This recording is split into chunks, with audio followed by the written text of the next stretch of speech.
Roxy اپنے کمرے میں بیٹھا ہوا تو اس کے چہرے پر غصے اور پریشانی کے ملے جلے تاثرات تھے۔ اس کے پاکیزیائی دشمن ان کے ہاتھ میں آ کر نکل گئے تھے اور یہ سب پولیس کی وجہ سے ہوا تھا۔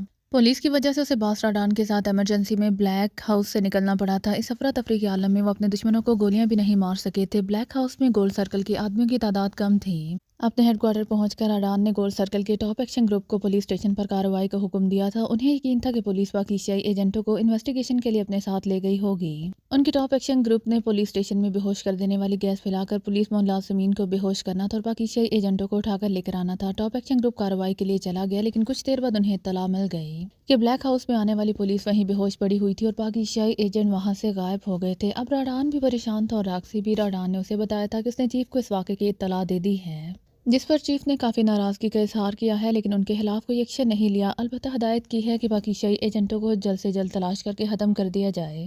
راکسی نے اپنے مخصوص مقاصد کے لیے نیو یارک میں بلٹ گروپ بھی بنایا ہوا تھا۔ بلٹ گروپ کا چیف ریجان تھا اور اسے کنٹرول لابر کرتا تھا۔ لابر راکسی کا کزن تھا اور راکسی نے اسے لابر بار بنا کر دیا تھا۔ لابر کے تعلقات کافی وسیع تھے اور اس کے تعلقات راکسی ہی کی وجہ سے تھے۔ بلٹ گروپ کی آمدنی میں وہ دونوں ہی حصے دار تھے۔ بلٹ گروپ کی تشکیل سے پہلے راکسی نے راڈان سے اجازت لے لی تھی اور راڈان نے اسے اس کے لیے اجازت دے دی تھی کہ بعد موقعوں پر وہ گولڈ سرکل کی بجائے بلٹ گروپ سے کام لے لیتے تھے۔ اب گولڈ سرکل کے ساتھ ساتھ پاکیزیائی ایجنٹوں کو بلٹ گروپ کی بھی تلاش تھی، لیکن اب تک کسی بھی طرف سے ان کے بارے میں کوئی اطلاع نہیں آئی تھی۔ راکسی پاکیزیائی ایجنٹوں کے بارے میں سوچ رہا تھا کہ ٹیلی فون کی گھنٹی بجنے لگی۔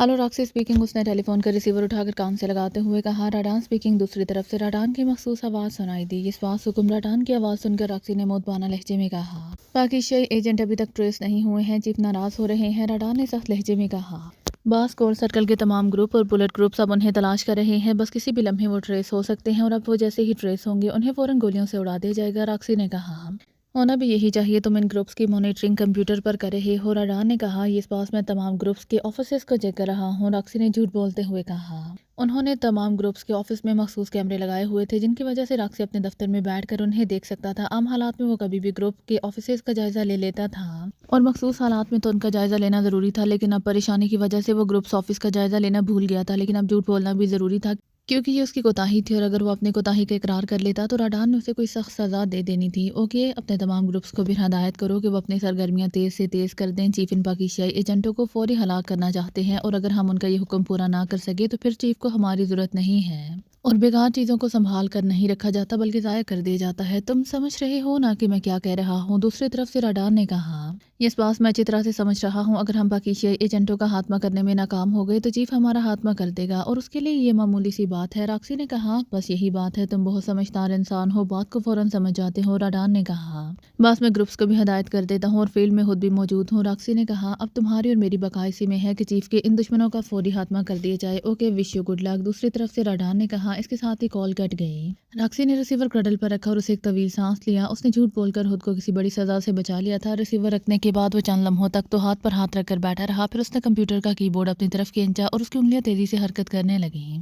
اس نے ایکشن اور ٹاپ ایکشن گروپ کے آفس دیکھے۔ دونوں آفس میں کم لوگ تھے کیونکہ ان کے زیادہ تر آدمی فیلڈ میں تھے۔ اس کے بعد اس نے بلٹ گروپ کا آفس دیکھا جو کہ وسکی کے ایک گودام میں تھا۔ اس بلڈنگ کا جو سب سے پہلا کمرہ اسکرین پر ابھرا وہ ٹارچر روم تھا۔ جیسے ہی وہ یہ کمرہ اسکرین پر ابھرا اور اس کی آنکھیں پھیلتی چلی گئیں، ٹارچر روم میں بلٹ گروپ کا انچارج ریجان آدھے سے زیادہ فرش میں دھنسا ہوا تھا۔ راکسی جانتا تھا کہ بلٹ گروپ کے ٹارچر روم میں یہ میکانزم موجود ہے، لیکن اس میں دشمن کی بجائے اس وقت ریجان نظر آ رہا تھا۔ کمرے میں ایک وہی تو کالا کریمی تھا جو پہلے ان کے قبضے میں آ گیا تھا اور انہوں نے اسے دیگر ساتھیوں سمیت بلیک ہاؤس میں قید بھی کر دیا تھا۔ اس کالے حبشی کے علاوہ وہ نوجوان بھی تھا جسے باس راڈان نے عمران کہا تھا اور اسے تیزاب میں ڈالا جا رہا تھا۔ او تو یہ بلٹ گروپ تک پہنچ گئے ہیں، راکسی نے تیز لہجے میں کہا۔ پھر اس نے ٹیلی فون کا ریسیور اٹھایا اور تیزی سے نمبر پریس کرنے لگا۔ یہ لابر اسپیکنگ۔ رابطہ ملنے پر دوسری طرف سے لابر کی آواز سنائی دی، تمہارا وہ احمق ریجان اس وقت اپنے ہی آفس میں دشمنوں کی قید میں ہے اور دشمنوں کے سوالوں کے جواب دے رہا ہے۔ تم فوراً بلٹ گروپ کے ہیڈ کوارٹر میں پہنچو۔ میں بھی پہنچ رہا ہوں، ہم نے ان دشمنوں کا فوری خاتمہ کرنا ہے، راکسی نے تیز لہجے میں کہا۔ پھر دوسری طرف کا جواب سنے بغیر کال کاٹ دی۔ ریسیور میں ٹون آنے کے بعد وہ ایک بار پھر تیزی سے نمبر پریس کرنے لگا۔ یہ واڈگر اسپیکنگ۔ اگلے ہی لمحے ایکشن گروپ کے انچارج واڈگر کی آواز سنائی دی، واڈگر تم جہاں کہیں بھی ہو کنگ وسکی گودام پہنچ جاؤ، 5 منٹوں کے اندر اندر میں بھی وہیں آ رہا ہوں، ہم نے فوری ایکشن کرنا ہے، راکسی نے ایک بار پھر تیز لہجے میں کہا اور اس مرتبہ بھی اس نے دوسری طرف کا جواب سنے بغیر ریسیور کرڈل پر رکھا اور کرسی سے اٹھا، لیکن پھر فوراً ہی بیٹھ گیا۔ اس نے ایک بار پھر ریسیور اٹھایا اور تیزی سے راڈان کے نمبرز پریس کرنے لگا۔ یہ راڈان اسپیکنگ۔ رابطہ ملنے پر دوسری طرف سے راڈان کی آواز سنائی دی، باس راکسی بول رہا ہوں، راکسی نے مودبانہ لہجے میں کہا۔ ہاں راکسی، کیا رپورٹ ہے؟ دوسری طرف سے راڈان نے سخت لہجے میں پوچھا۔ बास में ग्रुप्स ऑफिसर्स की मॉनिटरिंग कर रहा था कि अली इमरान और उसके साथ बुलेट ग्रुप के ऑफिस किंग के गोदाम में पहुंच गए थे। मैंने टॉप एक्शन ग्रुप को फौरी वहां पहुंचने का हुक्म दे दिया है और खुद भी वहां जा रहा हूं। कुछ ही देर बाद मैं आपको उनकी हलाकत की खबर दे देता हूं। रक्सी ने तेज तेज लेकिन मोदबाना लहजे में कहा। ओके ओके पहुंचो, तुम फ़ोन में वक्त ज़ाया मत करो, राडान ने सख्त लहजे में कहा। इसके साथ ही कॉल कट गई। रक्सी ने रिसीवर क्रडल पर रखा, फिर वो तेज़ी से दरवाजे की तरफ बढ़ा। चंद लम्हों बाद उसकी कार मेन रोड पर थी और इंतहाई तेज़ी से किंग विस्की गोदाम की तरफ बढ़ रही थी। तकरीबन 6 मिनट की ड्राइविंग के बाद वो गोदाम के करीब पहुंच गया। उसे गोदाम की बिल्डिंग से कुछ पहले अपने एक एक्शन ग्रुप की 3 कारें खड़ी हुई नजर आ गईं। कुछ ही फासले पर लाबर की कार भी खड़ी थी। उसने भी कार एक जगह पर रोक दी। जैसे ही उसने कार रोकी, लाबर और वाडगर उसके करीब आ गए। हमने इस गोदाम में अंधाधुंध कार्रवाई करनी है। यहाँ बेहोश कर देने वाली गैस के कैप्सूल और गोलियों की बौछार कर देनी है। जो सामने आए वो अपना हो या दुश्मन, उसे गोलियों से उड़ा देना है। और ये परवाह भी कतई नहीं करनी कि गोलियों की आवाज़ सुनकर पुलिस आती है या फौज। हमने बस अपनी कार्रवाई करनी है। रक्सी ने तेज लहजे में वाडगर को हदायत देते हुए कहा। ओके बॉस, आप जैसा चाहते हैं वैसा ही होगा। हम अपनी जानों की परवाह किए बगैर अंदर मौजूद दुश्मनों का खात्मा कर देंगे। जो भी सामने आएगा या अड़ जाएगा, वाडगर ने जोशीले लहजे में कहा।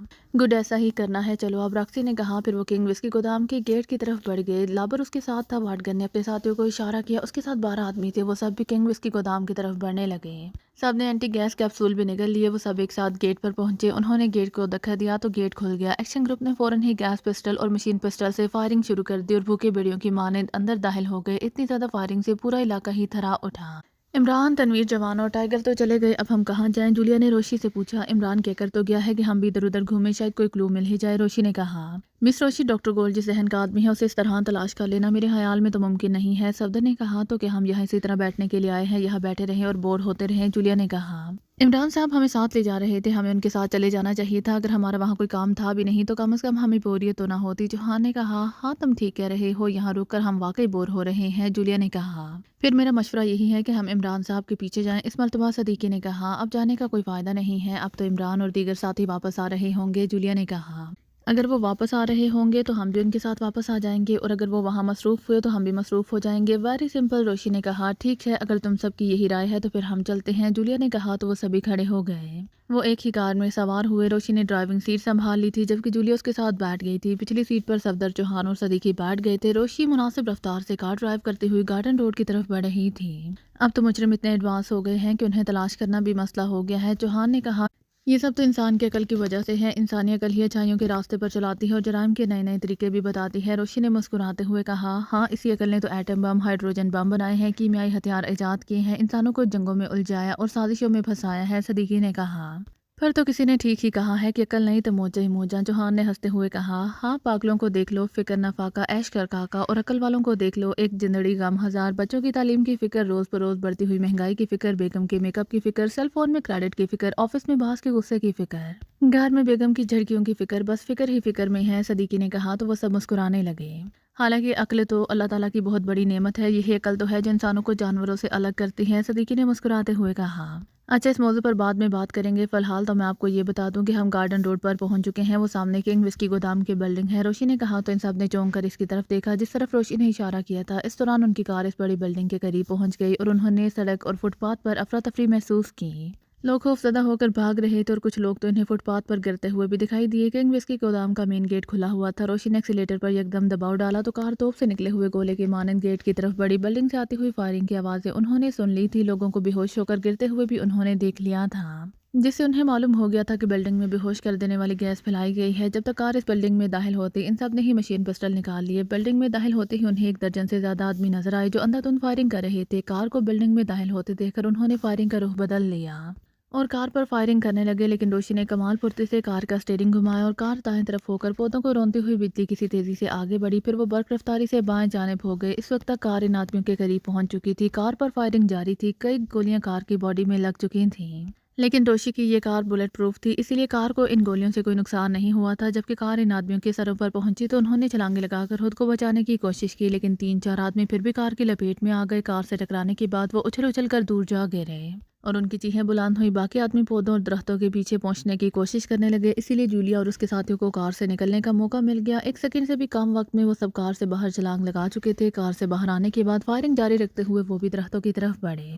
ताकि उनकी आड़ ले सकें। अब दोनों ग्रुपों की फायरिंग से पूरा इलाका ही थरा रहा था। जूलिया और उसके साथियों की कोशिश थी कि वो जल्द से जल्द अपने मुखालिफिन का खात्मा कर लें ताकि इसके बाद वो इमरान और दीगर साथियों की खबर ले सकें। فائرنگ کی وجہ سے پورے علاقے میں خوف و ہراس پھیل گیا تھا اور پولیس کسی بھی لمحے یہاں پہنچ سکتی تھی، اسی لیے انہیں پولیس کی جانب سے شدید خطرہ تھا، کیونکہ عمران کی ہدایت بھی یہی تھی کہ کریمیا کی کسی سرکاری ایجنسی اور پولیس کے خلاف کوئی کارروائی نہ کی جائے۔ جولیا اور اس کے ساتھیوں نے مخالفین کا خاتمہ کر دیا تھا۔ مخالفین کی طرف سے فائرنگ بند ہوئی تو وہ احتیاط سے اٹھے، اسی لمحے انہیں پولیس کی گاڑیوں کے سائرن سنائی دینے لگے۔ جلدی سے اپنے ساتھیوں کو دیکھو، جولیا نے تیز لہجے میں کہا۔ تو وہ سب تیزی سے ادھر ادھر بڑھے۔ روشی بھی اندھا دھند اٹھ کر کمروں کی طرف بھاگنے لگی تھی کہ اسے ٹھوکر لگی اور وہ گر پڑی۔ ٹھوکر اسے ایک آدمی سے لگی تھی جو شدید زخمی تھا اور آخری سانس لے رہا تھا اور آخری سانس لیتے ہوئے بڑبڑا رہا تھا۔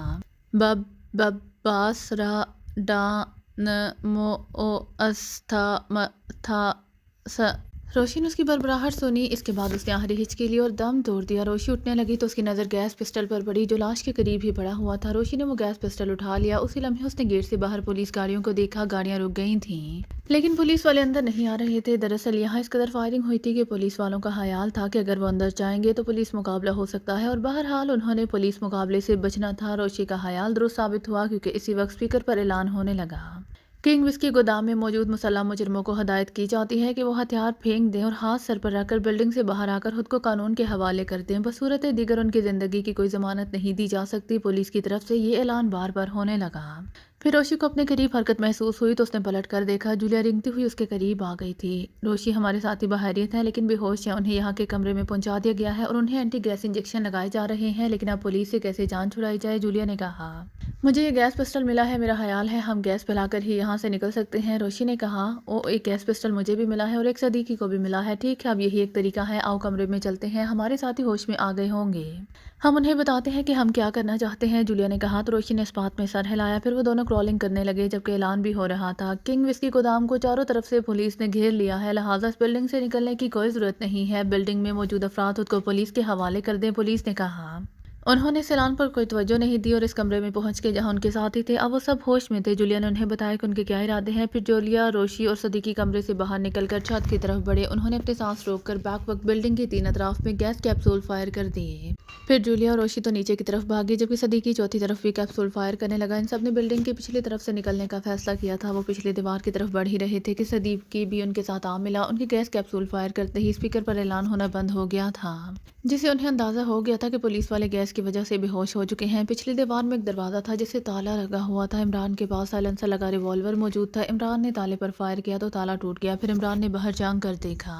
گلی میں تقریباً 20-25 پولیس ملازمین موجود تھے، لیکن وہ سب اس وقت ٹیڑھے میڑھے انداز میں پڑے ہوئے تھے اور اگلی گلی میں ان کا اسلحہ بھی پڑا ہوا تھا۔ اب سب نے الگ الگ گریڈ کالونی کی گریڈ بلڈنگ کے فلیٹ نمبر 9 میں پہنچنا ہے، سب کا رہائش گاہ میں جانا مناسب نہیں۔ روشی نے گلی میں آتے ہوئے کہا، یہ کوٹھیوں کی ایک بھی گلی تھی، یہاں تو ویسے بھی کوئی نہیں آتا تھا اور اب تو اس قدر فائرنگ اور پولیس کی وجہ سے ویسے ہی یہ علاقہ سنسان اور ویران ہو گیا تھا، اسی لیے انہیں یہاں سے نکلنے میں کسی دشواری کا سامنا نہ کرنا پڑا۔ تقریباً پون گھنٹے بعد وہ سب گریڈ کالونی کی گریڈ بلڈنگ کے فلیٹ 9 میں پہنچ چکے تھے۔ انہوں نے ایک دوسرے کو پیش آنے والے حالات سے بیاہ کر دیا تھا۔ اسی لیے تو کہتے ہیں کہ اللہ کے ہر کام میں مصلحت ہوتی ہے، تم لوگ ہمارے ساتھ نہیں گئے، اس طرح اللہ نے نہ صرف ہمیں بلکہ تمہیں بھی بچا لیا۔ راکسی اور اس کے ساتھیوں نے اس بار ہمارا خاتمہ کرنے میں ایک لمحے کی بھی تاخیر نہیں کرنی تھی۔ انہوں نے تو یہ بھی پرواہ نہیں کی کہ وہ گولی چلائیں گے تو پولیس آ جائے گی۔ عمران نے کہا، واقعی عمران صاحب، اللہ تعالیٰ مسبب الاسباب ہے، کیسے کیسے سبب بناتا ہے۔ صفدر نے کہا، راڈان کا اسسٹنٹ راکسی مارا گیا ہے، اگر وہ زندہ ہاتھ لگ جاتا تو راڈان کے بارے میں بتاتا، اب ہم پھر اندھیرے میں ہیں۔ جولیا نے کہا، ہمارا پورا ملک رات میں کئی بار اندھیرے میں ڈوب جاتا ہے، اگر ہم ایک بار پھر اندھیرے میں آ گئے تو کون سی بڑی بات ہے۔ عمران نے مسکراتے ہوئے کہا، اس نے نہایت ہی خوبصورتی سے پاکیزہ میں ہونے والی بے تحاشا لوڈ شیڈنگ پر طنز کیا تھا۔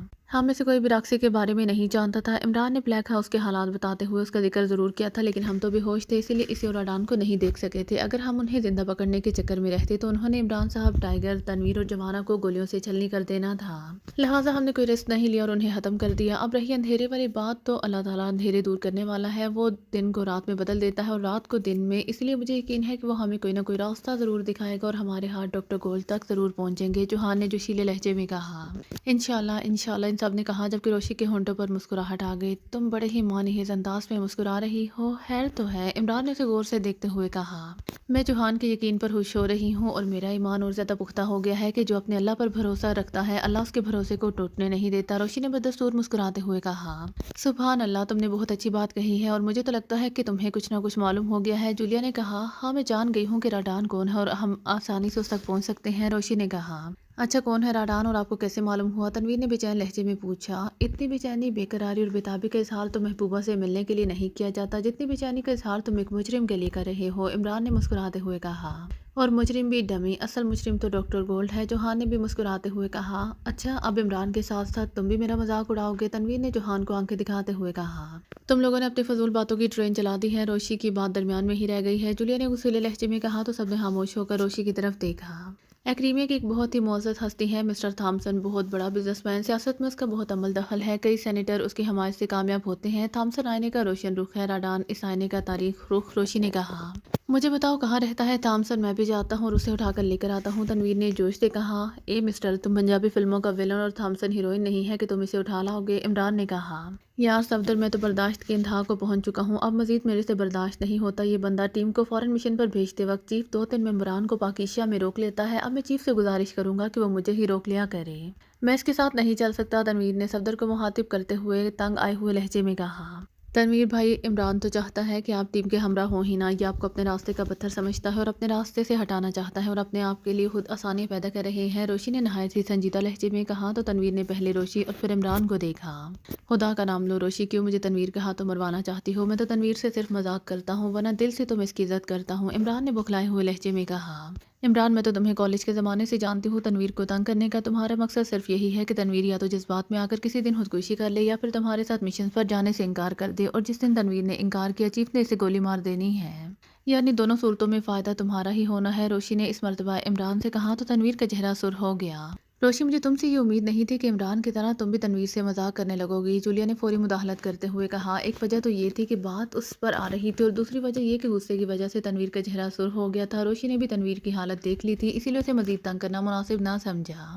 تنویر تو میرا پیارا سا بھائی ہے اور ہم کولیگ بھی ہیں، اور تنویر اچھی طرح سمجھتا ہے کہ بہن بھائیوں میں مذاق ہوتا رہتا ہے، میں تنویر بھائی سے جتنا بھی مذاق کروں یہ مجھ سے خفا نہیں ہوگا، اور یہ تمہیں یقین نہیں ہے تو بے شک اس سے پوچھ لو، روشی نے کہا۔ روشی کی باتیں سن کر تنویر کا غصہ ختم ہو گیا اور اس کے چہرے پر مسکراہٹ آ گئی۔ مذاق تو مجھے عمران کا بھی برداشت کرنا پڑتا ہے، البتہ جب اس پر غصہ آتا ہے تو پھر غصہ آنا فطری سی بات ہے، تنویر نے اس مرتبہ مسکراتے ہوئے کہا۔ جولیا، تم تو ہاں گھبراتی ہو کہ تنویر بھائی کہنے پر خفا ہو جاتا ہے، حالانکہ یہ تو خوش ہوتا ہے، اب روشی نے اسے بھائی کہا ہے تو یہ دیکھو کس طرح خوش ہو گیا ہے، تم بھی مت گھبرایا کرو اور بے دڑک تنویر کو بھائی کہہ دیا کرو، عمران نے جولیا سے کہا تو تنویر کا چہرہ ایک مرتبہ پھر سرخ ہو گیا، لیکن اس مرتبہ وہ خاموش رہا۔ عمران، ایک نائٹ کلب بہت بڑے ایریے میں ہے، یہ ایکریمیا کا سب سے بڑا نائٹ کلب ہے، مین بلڈنگ کے بیک پر بہت سی کوٹھیاں اور ایک محل ہے، یہ تھامسن اس محل میں رہتا ہے، چونکہ یہ ملک کی ایک بہت بڑی شخصیت ہے، اسی لیے اس کی اجازت کے بغیر اسے ملاقات کرنا ممکن بھی نہیں، اور اس کلب کی سیکیورٹی بھی بہت زیادہ ہے، اس کے علاوہ اس علاقے میں بہت سے حساس محکموں کے دفاتر ہیں جن کی وجہ سے یہاں پولیس، فوج اور دیگر سیکیورٹی ایجنسیاں 24 گھنٹے چوکس رہتی ہیں، اگر معمولی سے کریکر کا دھماکہ بھی ہو جائے تو وہاں فوراً پولیس، فوج اور دیگر ایجنسیاں پہنچ جاتی ہیں، لہٰذا تھامسن کو اغوا کرنے کے لیے ہمیں باقاعدہ پلاننگ کرنی پڑے گی، روشنی نے طویل گفتگو کرتے ہوئے کہا۔ راکسی سمیت اب اس کے بہت سے آدمی مارے گئے ہیں، اب تو وہ اور زیادہ چوکنا ہوگا، صفدر نے کہا تو عمران نے اس بات میں سر ہلایا۔ تم ٹھیک کہہ رہے ہو، لیکن اب ہم مزید تاخیر برداشت نہیں کر سکتے کیونکہ ڈاکٹر گولڈ کا ٹارگٹ حکومت پاکیزہ کے خزانے میں موجود تمام سونا حاصل کرنا ہے اور میں نہیں چاہتا کہ ڈاکٹر گولڈ کامیاب ہو۔ بے شک ہم نے اسے اپنے سونے کا ایک ایک ذرہ واپس لینا ہے، عمران نے کہا۔ روشی نے تھامسن کے اغوا کو ناممکن تو نہیں کہا، اس نے توبہ کہا ہے کہ اس کے اغوا کی پلاننگ کرو، ہم اچھی پلاننگ سے اسے اغوا کر سکتے ہیں، تنویر نے کہا۔ تنویر ذرا میرے ہاتھ پر سر رکھنا، عمران نے تنویر کی طرف دیکھتے ہوئے کہا۔ کیوں؟ تنویر حیران ہوتے ہوئے بولا۔ میں ذرا ذہن پر زور ڈالنا چاہتا ہوں، عمران نے کہا تو تنویر سمیت سب ہنسنے لگے۔ تمہاری کھوپڑی تو ریڈی میڈ کہلاتی ہے، اس پر زور ڈالنے کی ضرورت کیوں پیش آ گئی؟ تنویر نے کہا۔ دراصل پہلے آغا سلیمان پاشا مونگ کی دال بہت پکاتا تھا، اب اس نے مونگ کی دال پکانا شروع کر دی ہے کم، جس سے دماغ کی چارجنگ کمزور ہو گئی ہے، عمران نے مسکراتے ہوئے کہا تو وہ سب دوبارہ مسکرانے لگے، پھر یکدم ہی عمران سنجیدہ ہو گیا۔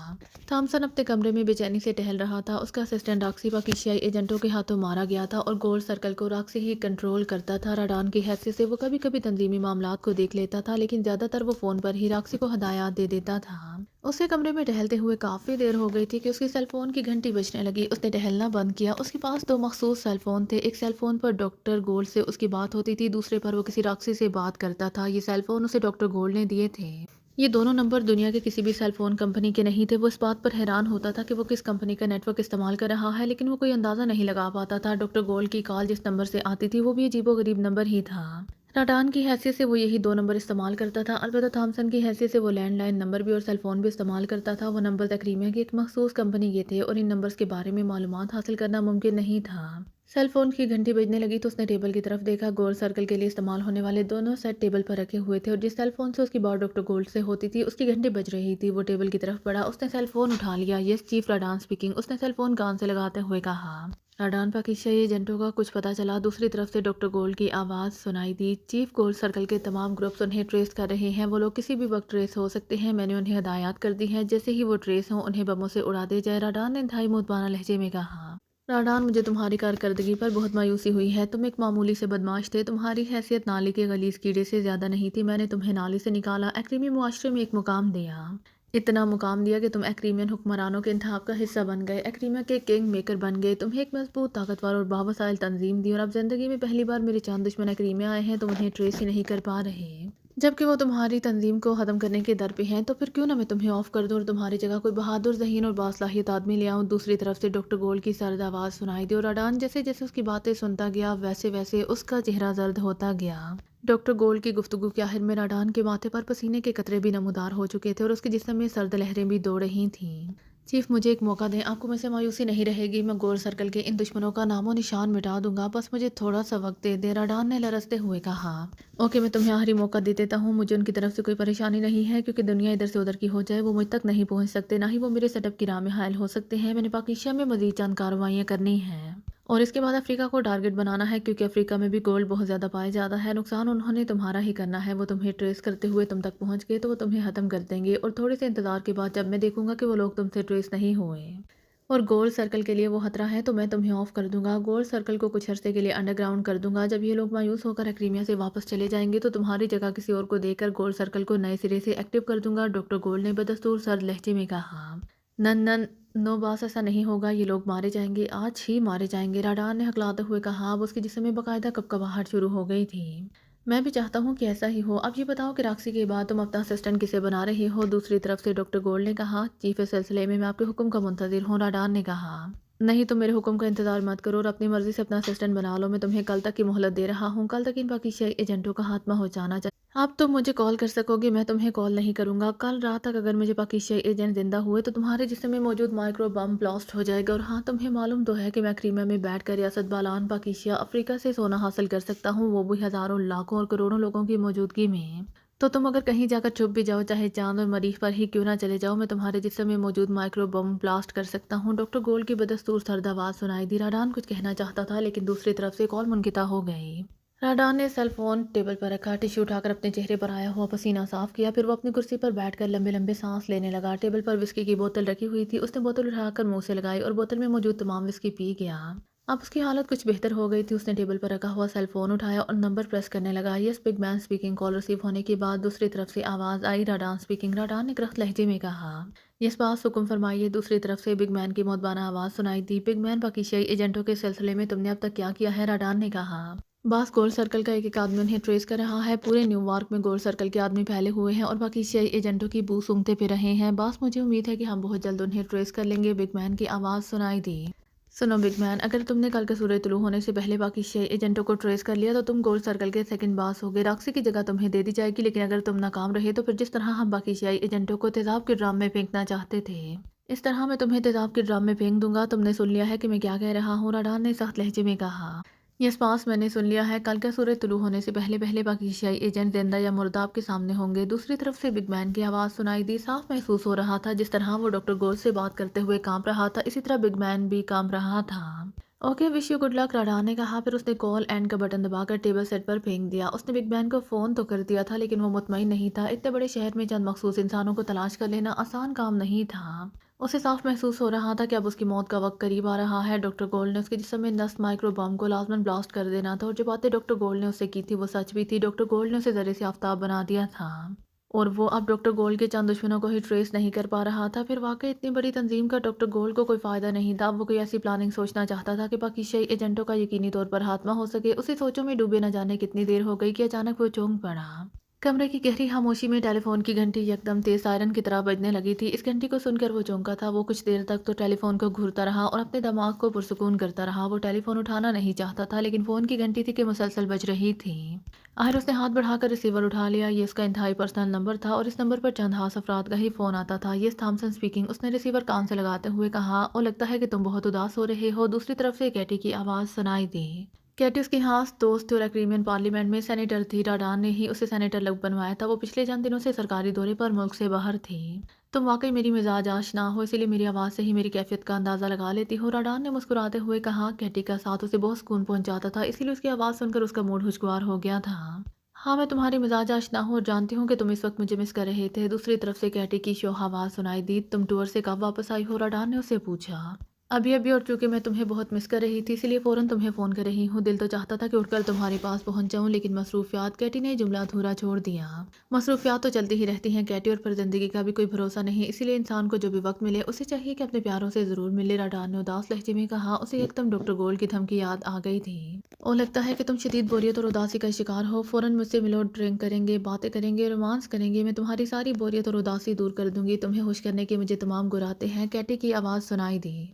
मैं भी तुमसे मिलना चाहता हूँ, लेकिन इस दफ़ा हम नई जगह पर मिलते हैं, किसी रोमांटिक जगह पर। राडान ने कहा। तुम जगह बताओ, मैं उड़कर पहुँच जाऊंगी। दूसरी तरफ से कैटी की आवाज़ सुनाई दी। समंदर किनारे मेरा खूबसूरत कॉटेज है, नंबर है उसका A11। आज वहीं मिलते हैं, कल सुबह तक वहीं रहेंगे। क्या कल तुम सुबह तक मेरा साथ दे सकोगी? राडान ने कहा। तुम जितने दिन बल्कि जितने महीने कहो, मैं दिन रात तुम्हारे पास बैठी रहूंगी। कैटी की आवाज़ सुनाई दी। ओके, फिर तुम पहुंचो। मैं शराब की बहुत सी बोतलें और बहुत से लंच बॉक्स लेकर आ रहा हूँ। खाएंगे, पियेंगे और मौज मस्ती करेंगे।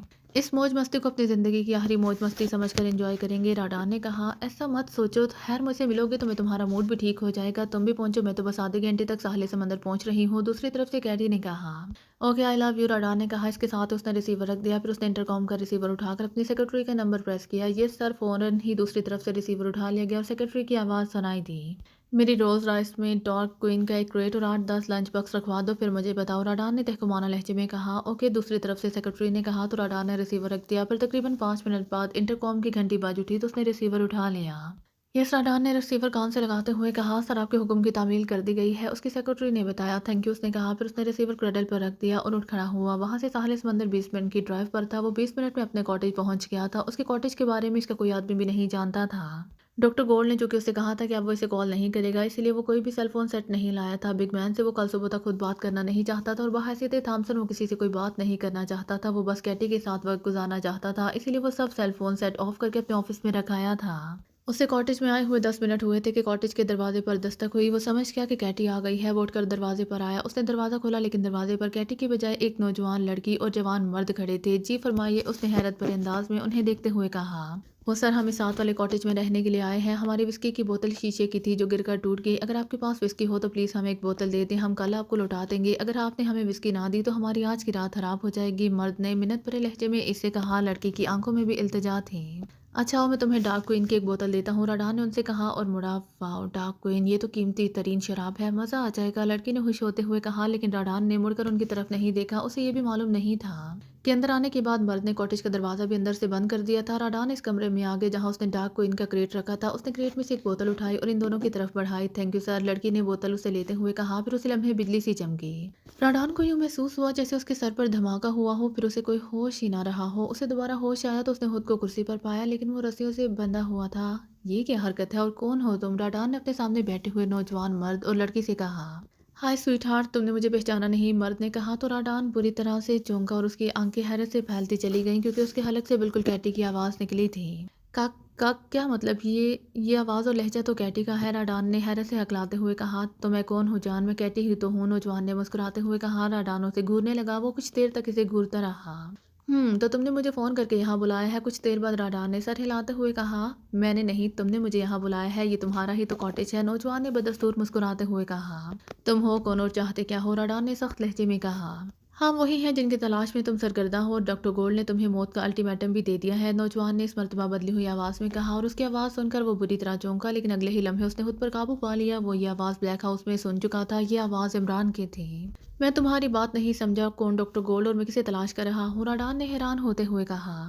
سب کچھ واضح ہو چکا ہے، راڈان کے تھامسن ایک ہی شخصیت کے دو نام ہیں۔ میں نے ایسے ہی تو کیٹی بن کر تمہیں فون نہیں کیا، اور مجھے یوں ہی تو معلوم نہیں ہو گیا کہ ڈاکٹر گولڈ نے تمہیں موت کی دھمکی دے دی ہے، عمران نے منہ بناتے ہوئے کہا۔ دراصل جب عمران نے کیٹی کی آواز میں راڈان سے بات کی تھی تو راڈان کی آواز سے ہی اسے اندازہ ہو گیا تھا کہ اس وقت راڈان کس کیفیت سے گزر رہا ہے اور اس کیفیت کی کیا وجوہات ہو سکتے ہیں۔ اب راڈان نے بھی غور کیا تو اسے اندازہ ہو گیا کہ عمران کو اس کے بارے میں سب باتیں معلوم ہو چکی ہیں۔ اوکے، اگر تمہیں معلوم ہو ہی گیا ہے کہ میں تھامسن ہی راڈان ہوں تو تب بھی تمہیں اس سے کچھ حاصل نہیں ہوگا، کیونکہ ڈاکٹر گولڈ کے بارے میں کچھ بھی نہیں جانتا۔ راڈان نے طویل سانس لیتے ہوئے کہا، جب عمران سب کچھ جانتا تھا تو پھر اس سے کچھ چھپانا بیکار ہی تھا۔ اگر تم ڈاکٹر گولڈ سے خوفزدہ ہو کہ اس نے تمہارے جسم میں چپ اور مائکرو بام فٹ کیا ہوا ہے تو اب تمہیں اسے ڈرنے کی ضرورت نہیں، کیونکہ تمہاری بے ہوشی کے دوران میں نے تمہارا معمولی سا آپریشن کر کے یہ دونوں چیزیں نکال لی ہیں اور بیکار بھی کر دی ہیں، یہ دیکھو۔ عمران نے کہا، اور ساتھ ہی اس نے راڈان کو ایک چھوٹی سی چپ اور مائکرو بام بھی دکھایا۔ تم نے؟ لیکن کیسے؟ راڈان نے حیرت بھرے لہجے میں کہا۔ اسے عمران کی باتوں پر یقین نہیں آ رہا تھا۔ میں نے تمہیں بتایا تو تھا کہ میرا پورا نام علی عمران MSCDS یاکسن ہے، عمران نے اس مرتبہ مسکراتے ہوئے کہا۔ تو راڈان نے ایک طویل سانس لیا۔ موت کا ایک مستقل خطرہ اس کے سر سے ٹل گیا تھا اور اس خطرے نے اسے ڈاکٹر گولڈ کا غلام بنایا ہوا تھا۔ دنیا اسے کرپتی کی حیثیت سے جانتی تھی، وہ ایکریمیا کا کنگ میکر سمجھا جاتا تھا، لیکن حقیقت میں وہ ڈاکٹر گولڈ کا غلام تھا۔ اس کا اپنا تو کچھ بھی نہیں تھا، جو کچھ تھا ڈاکٹر گولڈ کا تھا۔ آپریشن کے دوران اگر ڈاکٹر گولڈ بم بلاسٹ کر دیتا تو میرے ساتھ ساتھ تمہارے بھی پرہچے اٹھ جاتے۔ ایک طویل سانس لینے کے بعد راڈان نے کہا، جیسے ہی تمہارا ذہن آف ہوا تھا تمہارے جسم میں موجود چپ بھی آف ہو گئی تھی اور اس کا رابطہ ڈاکٹر گولڈ کے آپریٹنگ سسٹم سے کٹ گیا تھا، لہٰذا تمہارے جسم میں فٹ مائکرو بم اس دوران بلاسٹ نہیں ہو سکتا تھا۔ عمران نے کہا، اب تم مجھ سے کیا چاہتے ہو؟ راڈان نے کہا، ڈاکٹر گولڈ میرے ملک کا مجرم ہے، وہ میرے ملک کی معیشت تباہ کرنے کی کارروائیوں میں مصروف ہے، لہٰذا میں نے اسے اس کے جرم کی سزا دینی ہے۔ اس نے میرے ملک سے جو سونا چرایا ہے مجھے نہ صرف واپس حاصل کرنا ہے بلکہ ریاست بالان کا سونا بھی اسے واپس پہنچانا ہے، عمران نے سنجیدہ لہجے میں کہا۔ اوکے، تم ڈاکٹر گولڈ سے اپنا حساب کتاب کر سکتے ہو، راڈان نے کہا، لیکن ہم ڈاکٹر گولڈ کے بارے میں نہیں جانتے کہ وہ کون ہے اور کہاں رہتا ہے، تم ہمیں اس کے بارے میں بتاؤ گے؟ عمران نے کہا، زندگی میں میری اسے صرف ایک ملاقات ہوئی ہے اور وہ ملاقات گولڈ سرکل کے قیام سے پہلے ہوئی تھی، اس وقت بھی ڈاکٹر گولڈ میک اپ میں تھا۔ راڈان نے کہا، راڈان تم اس کی تنظیم کے سب سے اہم عہدیدار ہو اور یہ ممکن نہیں ہے کہ تمہیں اس کے بارے میں معلوم نہ ہو، عمران نے اس کی آنکھوں میں دیکھتے ہوئے کہا۔ ابتدائی ایام میں میری خواہش تھی کہ میں ڈاکٹر گولڈ کو تلاش کروں اور مناسب وقت آنے پر اس کا خاتمہ بھی کر دوں تاکہ میں کسی کا محکوم نہ رہوں، لیکن اسے میرے ان خیالات کا علم ہو گیا اور اس نے مجھے اغوا کر کے میرے جسم میں یہ چپ اور مائکرو بم فٹ کر کے مجھے ہمیشہ کے لیے بے بس کر دیا۔ اس کی اس کارروائی کے بعد میں اس کے خلاف کچھ سوچ بھی نہیں سکتا تھا، راڈان نے کہا۔ ڈاکٹر گولڈ کی اس کارروائی سے پہلے تم نے اس کے بارے میں جاننے کی جو کوشش کی تھی، مجھے اس کوشش کے بارے میں بتاؤ، عمران نے کہا۔ یہ تو بہت پرانی باتیں ہیں، اب مجھے یاد بھی نہیں ہے، راڈان نے کہا۔ ان دنوں کو یاد کرو گے تو وہ باتیں بھی یاد آ جائیں گی، تم آنکھیں بند کرو اور ان دنوں کا تصور ذہن میں لاؤ، عمران نے کہا۔ تو راڈان نے اس کے کہنے پر آنکھیں بند کیں اور کچھ دیر بعد اس نے آنکھیں کھولی۔ ہاں، کچھ یاد آیا؟ عمران نے اس سے پوچھا۔ مجھے ایک اسکول ٹیچر یاد آ رہی ہے جس کے بارے میں مجھے معلومات ملی تھی کہ اس کے کولیگز اسے ہفتی سمجھتے تھے، کیونکہ وہ اکثر کہتی رہتی تھی کہ اس کا بیٹا بہت بڑا سائنسدان ہے اور ایک دن ایسا آئے گا کہ وہ دنیا بھر کے سونے کا مالک ہوگا۔ مجھے جب اس کے بارے میں یہ معلومات ملی تھیں تو میں بھی اسے ٹٹولنے کے بارے میں سوچ ہی رہا تھا کہ ڈاکٹر گولڈ نے مجھے اغوا کر کے میرا آپریشن کر ڈالا تھا، راڈان نے سوچ میں ڈوبے ہوئے لہجے میں کہا۔ کیا نام تھا اس اسکول ٹیچر کا اور کون سے اسکول میں پڑھاتی تھی وہ؟ عمران نے پوچھا۔ راڈان کے اس جواب نے اس کی آنکھوں میں امید کے دیپ جلا دیے تھے، ورنہ وہ تو یہ بھی جانتا تھا کہ راڈان بھی ڈاکٹر گولڈ کے بارے میں کچھ نہیں جانتا، لیکن شاید کی بنیاد پر وہ اسے پوچھ گچھ کر رہا تھا۔ ٹھہرو، مجھے یاد کرنے دو، راڈان نے کہا، اور اس نے ایک بار پھر آنکھیں بند کر لی۔ اس کی آنکھیں کافی دیر تک بند رہیں۔ ہاں، مجھے یاد آ رہا ہے، کافی دیر بعد اس نے آنکھیں کھولتے ہوئے کہا۔ اس کا نام میڈم ایمی تھا اور وہ لائٹ ایریا کے گریجن اسکول میں ٹیچر تھی، راڈان نے کہا۔ جولیا، دوسرے کمرے سے روشی اور صفدر کو بلا لاؤ، عمران نے کہا۔ تو راڈان کو پہلی بار عمران کی ساتھی لڑکی کا نام معلوم ہوا۔ عمران کی بات سن کر جولیا کمرے سے باہر نکل گئی۔ چند لمحوں بعد وہ واپس آئی تو اس کے ساتھ روشی اور صفدر بھی تھے۔ صفدر اور جولیا، تم راڈان کو اپنے ساتھ لے جاؤ، دنیا کی معیشت کو تباہ کرنے کے منصوبے میں یہ ڈاکٹر گولڈ کا شریک کار ہے، لہٰذا اسے اس کے جرم کے مطابق سزا ملے گی، لیکن ہم پہلے ڈاکٹر گولڈ سے شرف ملاقات حاصل کر لیں گے، عمران نے صفدر سے کہا۔ تو اس نے اس بات پہ سر ہلا دیا۔ روشی، ہمیں لائٹ ایریا میں چلنا ہے، عمران نے روشی سے کہا، پھر وہ دروازے کی طرف بڑھ گیا۔ لائٹ ایریا کے گریجن اسکول سے انہیں میڈم ایمی کے بارے میں معلومات مل گئی تھی، وہ 2 سال پہلے اسکول سے ریٹائر ہو گئی تھی اور اب لائٹ ایریا کے مکان نمبر D40 میں رہ رہی تھی۔ اسکول سے اس کا ایڈریس ملنے کے بعد وہ میڈم ایمی کے گھر پہنچ گئے۔ ارے کون ہے؟ بیل کے جواب میں کپکپاتی ہوئی ایک آواز سنائی دی، پھر تقریباً دروازہ کھلا اور تقریباً 70 برس کی ایک بوڑھی عورت کی شکل دکھائی دی۔ Oh madam Amy, you are great my teacher, you are great, Roshi نے میڈم ایمی کو گلے لگاتے ہوئے اور کس کرتے ہوئے کہا۔ بیبی ڈول، کون ہو تم؟ میڈم ایمی نے اپنی کپکپاتی ہوئی آواز میں کہا اور روشی کو غور سے دیکھا۔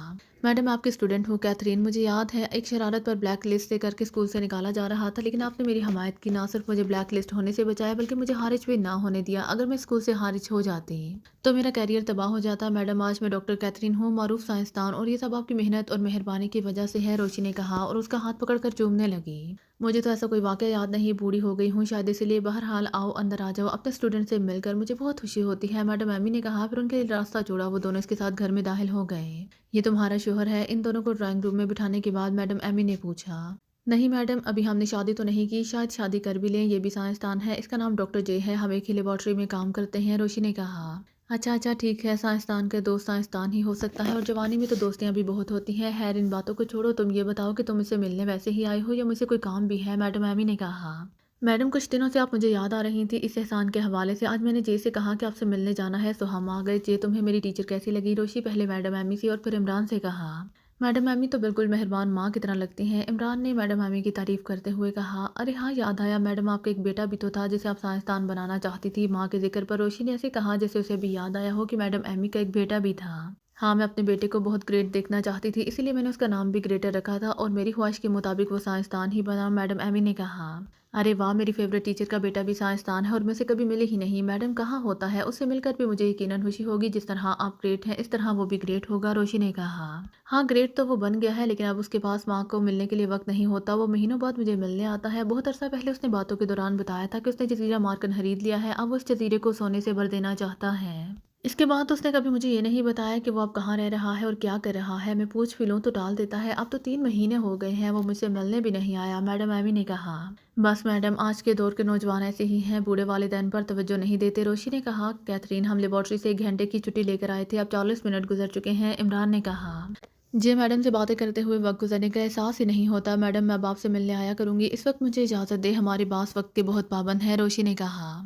हाँ स्वीट गर्ल, वक्त की पाबंदी करनी चाहिए। तुम्हारा शुक्रिया कि तुम मुझसे मिलने के लिए आई, और आइंदा भी आओगी तो मुझे खुशी होगी, मैडम एमी ने कहा। तो रोशी और इमरान खड़े हो गए, उनका मकसद हल हो चुका था। डॉक्टर गोल्ड ने खुद को दुनिया से सीक्रेट रखने के लिए हर मुमकिन इकदाम किए थे, और वो इसमें कामयाब भी हुआ था। लेकिन कहते हैं ना कि मुजरिम चाहे कितना ही ज़हीन क्यों ना हो, कोई ना कोई गलती ज़रूर कर जाता है, और ये शायद कुदरती अमर है, क्योंकि अल्लाह ताला ने मुजरिम को उसके इबरतनाक अंजाम तक भी तो पहुंचाना होता है। ये डॉक्टर गोल्ड की मजबूरी थी, उससे गलती हो गई थी कि उसने अपनी माँ की रहाइश नहीं बदली थी। दरअसल उसे तो कभी ये ख्याल ही नहीं आ सकता था कि कोई इस तक पहुंचने के लिए उसकी माँ तक भी पहुंच सकता है। वो अपना नाम बदल कर ये समझ बैठा था कि अब दुनिया का कोई भी शख्स उसके बारे में नहीं जान सकता था, लेकिन इमरान और उसके साथियों के जज्बे सच्चे थे, इसीलिए अल्लाह ताला ने उनकी रहनुमाई की थी, और आखिरकार इमरान डॉक्टर गोल्ड को ट्रेस करने में कामयाब हो ही गया था। रोशी के पास न्यूयॉर्क में चूँकि बहुत ज़्यादा रहाइशगाहें थी, इसलिए वो थोड़े थोड़े वक्फे से रहाइशगाह बदल लेते थे। मैडम एमी से मिलकर वो कैरम स्ट्रीट पहुंचे थे, लेकिन इस दफ़ा कोठी का नंबर A11 था। रोशी ने बाकी साथियों को पहले ही इस कोठी में पहुंचाने की कोशिश की थी। राडान कहाँ है? वापस पहुंचने के बाद इमरान ने जूलिया से पूछा, क्योंकि उसे राडान नज़र नहीं आया था।